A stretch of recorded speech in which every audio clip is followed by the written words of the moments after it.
Good afternoon BA third year history students. आज हम लोग कर रहे हैं हल्दी घाटी युद्ध। पिछली क्लास में हमने किया था महाराणा प्रताप, और आज हम महाराणा प्रताप का एक बहुत ऐतिहासिक युद्ध कर रहे हैं जो कि है हल्दी घाटी का युद्ध। हल्दी घाटी का युद्ध 18 मार्च 1576 को मेवाड़ के महाराणा प्रताप का समर्थन करने वाले घुड़सवारों और धनुधरों और मुगल सम्राट अकबर की सेना के बीच लड़ा गया था, जिसका नेतृत्व आमेर के राजा मान सिंह प्रथम ने किया था। इस युद्ध में महाराणा प्रताप को मुख्य रूप से भील जनजाति का सहयोग मिला। तिथि थी 18 जून 1576। स्थान था खमनोर, हल्दी घाटी का था, और इसका परिणाम क्या था? इसमें अकबर की विजय हुई थी। 1568 में चित्तौड़गढ़ की विकट घेराबंदी ने मेवाड़ की उपजाऊ पूर्वी बेल्ट को मुगलों को दे दिया था। हालांकि ये जंगल और पहाड़ी राज्य अभी भी राणा के नियंत्रण में था। मेवाड़ के माध्यम से अकबर गुजरात के लिए एक स्थिर मार्ग हासिल करने पर आमदा था। जब 1572 में प्रताप सिंह को राजा का ताज पहनाया गया तो अकबर ने कई दूतों को भेजा जो महाराणा प्रताप को इस क्षेत्र के कई अन्य राजपूत नेताओं की तरह एक जागीरदार बना दिया। जब महाराणा प्रताप ने अकबर को व्यक्तिगत रूप से प्रस्तुत करने से इनकार किया तो युद्ध में अपरिहार्य हो गया। लड़ाई का स्थल राजस्थान के गोंगुदा के पास हल्दी घाटी में एक संकरा पहाड़ी दर्रा था। महाराणा प्रताप ने लगभग 3000 घुड़सवारों और 400 भील धनुधारियों के बल को मैदान में उतारा। मुगलों का नेतृत्व आमेर के राजा मान सिंह ने किया था। उन्होंने लगभग 5000-10,000 लोगों की सेना की कमान संभाली थी।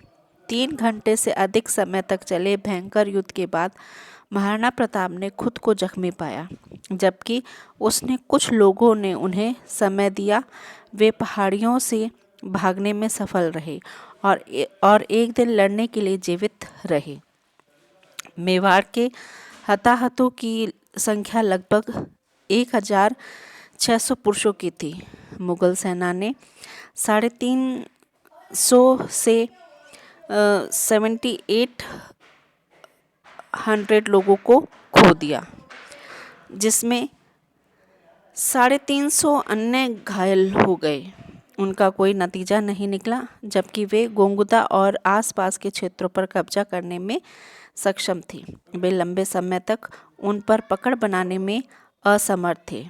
जैसे ही साम्राज्य का ध्यान कहीं और स्थानांतरित हुआ, महाराणा प्रताप और उनकी सेना बाहर आ गई, अपने प्रभुत्व के पश्चिमी क्षेत्रों को हटा दिया। सिंहासन पर पहुंचने के बाद अकबर ने मेवाड़ में आपदा के साथ राजस्थान में अग्रणीय राज्य के रूप में स्वीकार किए जाने के साथ अधिकांश राजपूत राज्य के साथ अपने रिश्ते को स्थिर कर दिया। मेवाड़ के महाराणा प्रताप, जो प्रतिष्ठित सिसोदिया कबीले के प्रमुख थे, ने मुगल के सामने प्रस्तुत करने से इनकार कर दिया। उसने 1568 में चित्तौड़ की घेराबंदी की थी। उदय सिंह द्वितीय के शासनकाल के दौरान मेवाड़ के पूर्वी भाग में मुगलों के लिए उपजाऊ क्षेत्र में एक विशाल क्षेत्र के नुकसान के साथ समाप्त हुआ। जब महाराणा प्रताप ने अपने पिता को मेवाड़ के सिंहासन पर बैठाया तो अकबर ने उसके लिए राजदूतों की एक श्रृंखला भेजी, जिसमें राजदूत राजा को अपना जागीरदार बना दिया। इस लंबे समय के मुद्दे को हल करने की उनकी इच्छा के अलावा अकबर गुजरात के साथ संचालन की सुरक्षित लाइनों को अपने नियंत्रण में मेवाड़ के जंगलों और पहाड़ियों के इलाके चाहता था।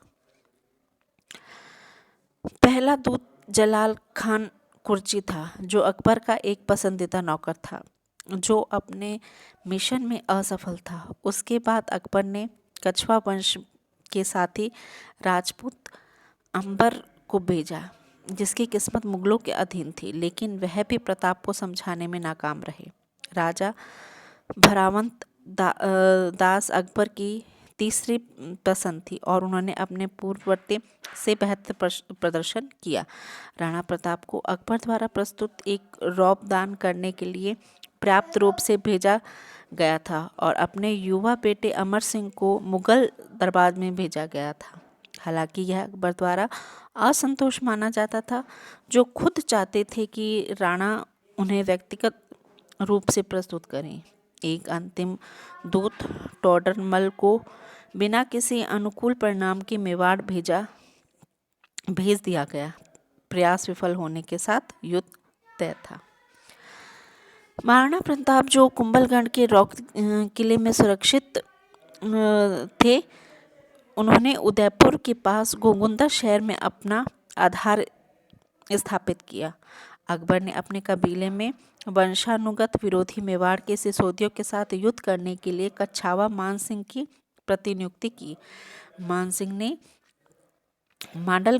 मंडलगढ़ में अपना आधार स्थापित किया, जहां उन्होंने अपनी सेना जुटाई और गोगुंदा के लिए प्रस्थान किया। गोगुंदा के उत्तर में लगभग 14 मील की दूरी पर खमनोर गांव स्थित है, जिसकी चट्टानों के लिए हल्दी घाटी नामक अरावली पर्वतमाला के एक भाग में गोगुंदा को अलग किया गया था, जिसे कुचलने पर हल्दी पाउडर जैसा दिखने वाला एक चमकदार पीले रंग का उत्पादन होता था। राणा, जिसे मान सिंह के आंदोलन से अवगत कराया था, को मान सिंह और उनकी सेनाओं की प्रतीक्षा में हल्दी घाटी दर्रे में प्रवेश पर तैनात किया था। युद्ध 18 जून 1576 को सूर्य उदय के 3 घंटे बाद शुरू हुआ। मेवाड़ी परंपरा और कविताओं के अनुसार राणा सांगा की सेना की जो संख्या थी वो 2 लाख थी, जिन्हें मान सिंह की 80,000 मजबूत सेना के खिलाफ खड़ा किया गया था।